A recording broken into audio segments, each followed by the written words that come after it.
Hey guys, welcome to your channel. Hope everyone is well. In this video, we are going to give some guidelines, or we will say that how to train our mind for UPSC exam. We have to always train our body and mind depending on our purpose and goal.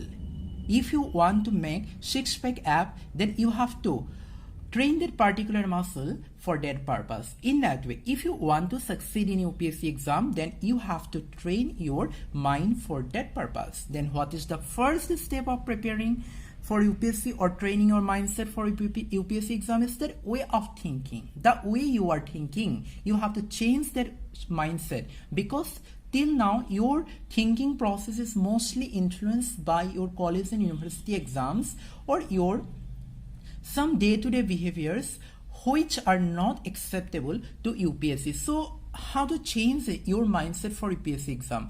For that, you can incorporate some basic guidelines. For example, respect to diversity of the country. We all know that India is a country with diverse people, diverse religion, diverse socio-cultural background. So what you need to do is that without discriminating anything, you have to respect to the diverse background, and you have to respect to the diversity of the country.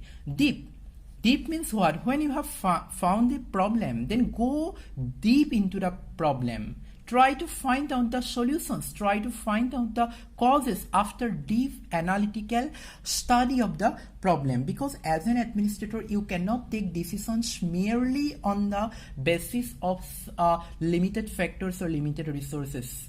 Right, you have to go deep into the society. You have to study the society. You have to study your surroundings, environment in a deep way. Only after deep analysis you can take any decisions. Right.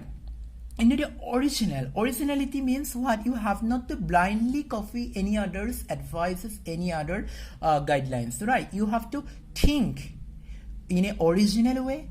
Yes, you can adopt others' views, but that should be constructive, original, and it has to be followed by some other basic guidelines. But be original always while taking decisions, while giving views. Right, in that valid. Your way of thinking has to be valid. Valid in the sense that it has to be followed by a kind of legal provisions. Means it has not breached any kind of constitutional criteria. Right, in that way, a set of constitutional framework. That means what? As an administrator, as a civil servant, your decision has to be derived from the constitution. You cannot work outside the ambit of the constitution. Right. When you are working in the arena of civil services, right, then you have to work within a particular kind of framework which has to be provided you by the constitution. So when you giving views, when you are talking, when you are behaving, it has to be it has not to be like that it is something very blurred, or it is out of constitutional criteria. Right, means your using of words, your sentences, your viewpoints, your logic has to be followed on some kind of constitutional frameworks. In that way, impartiality is the very much impartiality is the most important characteristic of a civil servant. As a normal human being, it is a natural tendency to be swayed by the emotions of society, by social views, but your views have to be impartial, logical. Right, greater benefits. When you are working as a civil servant, you have to think about the greater benefit of the society, common people. In that way, when you are thinking something, you are giving your opinion, you are giving your views, that views must have to be supported by the greater benefit. Constructive criticism.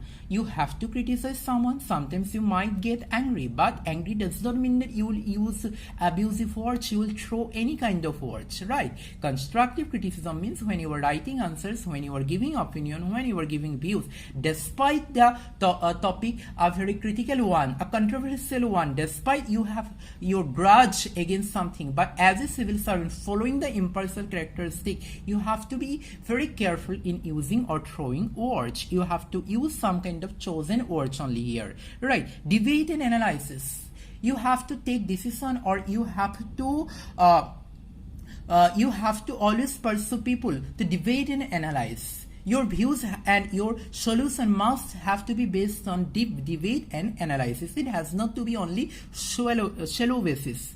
Right, in that you control your emotion. Controlling the emotion is very much crucial here, because in most of the cases the emotions does not follow any kind of logic. Right, emotions are based on particular kind of convention or particular kind of social stream. Right, most of the emotions are based on social stream.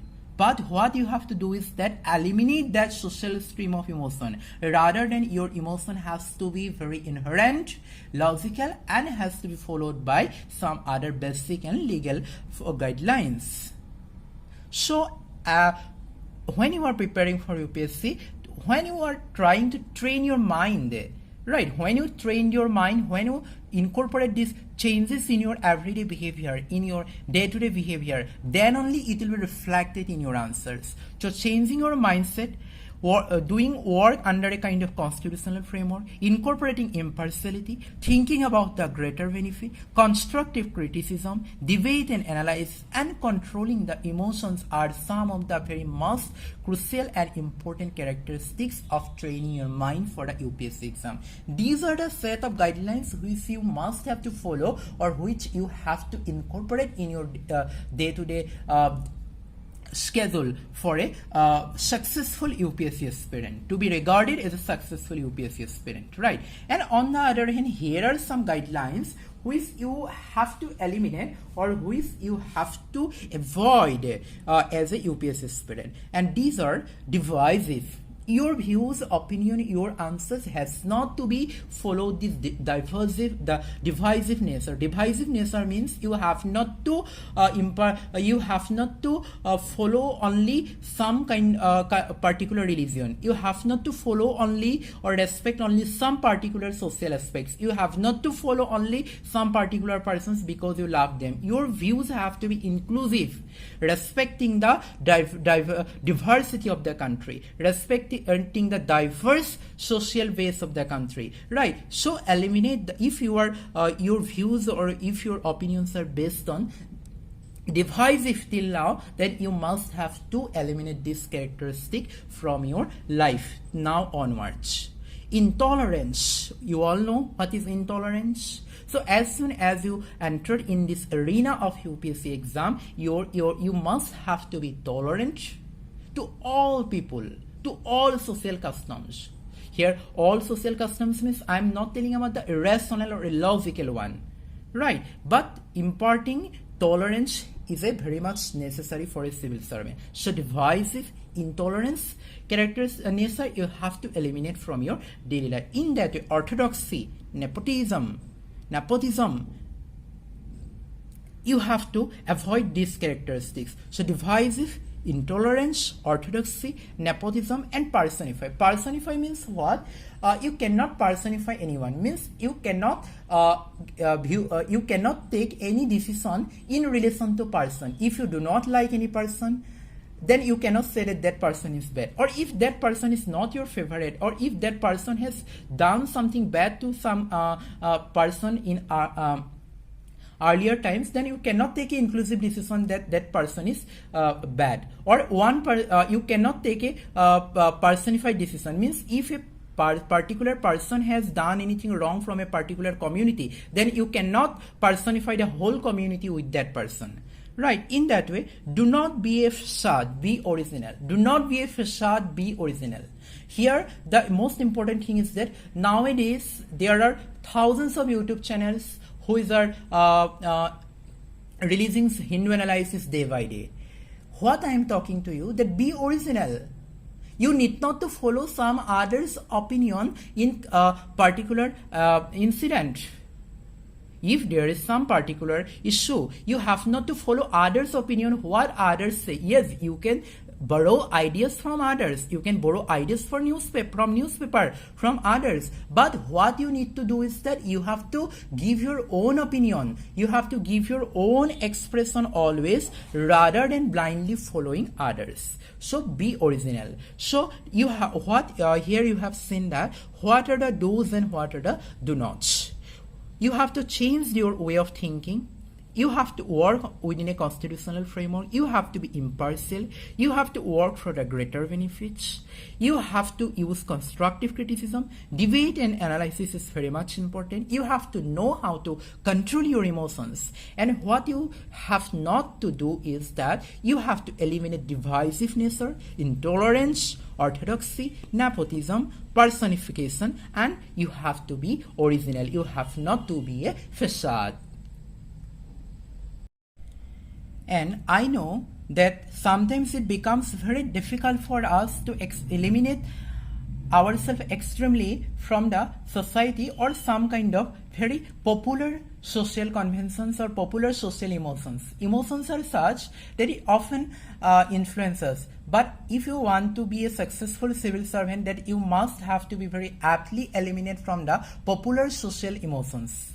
Right, you have to be stand in a very firm way, respecting the law, respecting the logic, and respecting the constitution. So here I have brought out a reference of the recent phenomenon, the suicide of the popular actor Sushant Singh Rajput.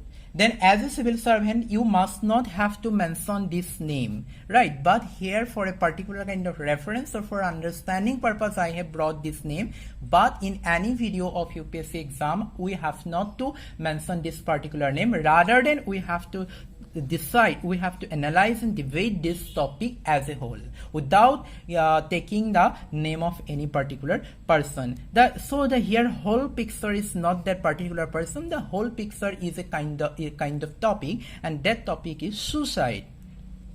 So here what we have to do means what should be our way of thinking regarding this recent phenomenon, that is suicide a social evil or is suicide a serious mental illness? So here our effort, our stance regarding this suicide is to take consideration of this topic from this viewpoint, that is suicide a social evil or is suicide a serious mental illness? In that way, what are the causes, cure, and prevention of suicide? What are the constitutional provisions for mental health in India? What is the trend of suicide in India? Or what are the taken measures to prevent, and what are the way forward?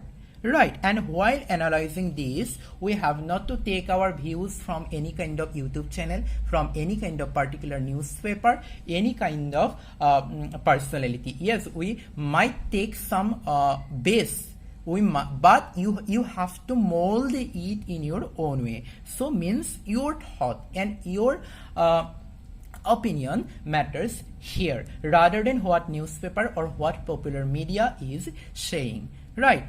And here, what you have not to do as a civil servant, what you not to do is, do not directly attack anyone. Do not directly attack anyone. Right, you might bear some kind of grudge personally, I know, but as a civil servant, you have to separate that individual emotions. Right, so as a civil servant, you cannot directly attack anyone. Right, your answers must have to be very impartial, without taking anyone's name, without directly attack any personality. Right, in that way, do not go with the illogical, emotional, social wave. What the society is saying, what the social stream of emotion is saying, that does not matter for me. What will matter for you is that what valid conclusion we can derive. Right, based on proof, based on evidence, based on data, based on fact. All these will matter for you as a civil servant, and be impartial. However you like the person, however you dislike the person, you cannot take your opinion, you cannot form your opinion from your own individual perceptions. Right, so this example I have given to you to train your mindset, and how to train the mindset for you for UPSC exam. Hope this example and this video has helped you a lot. So take care of your health, take care of your study. I'll come again with another video. Till then, take care and bye bye.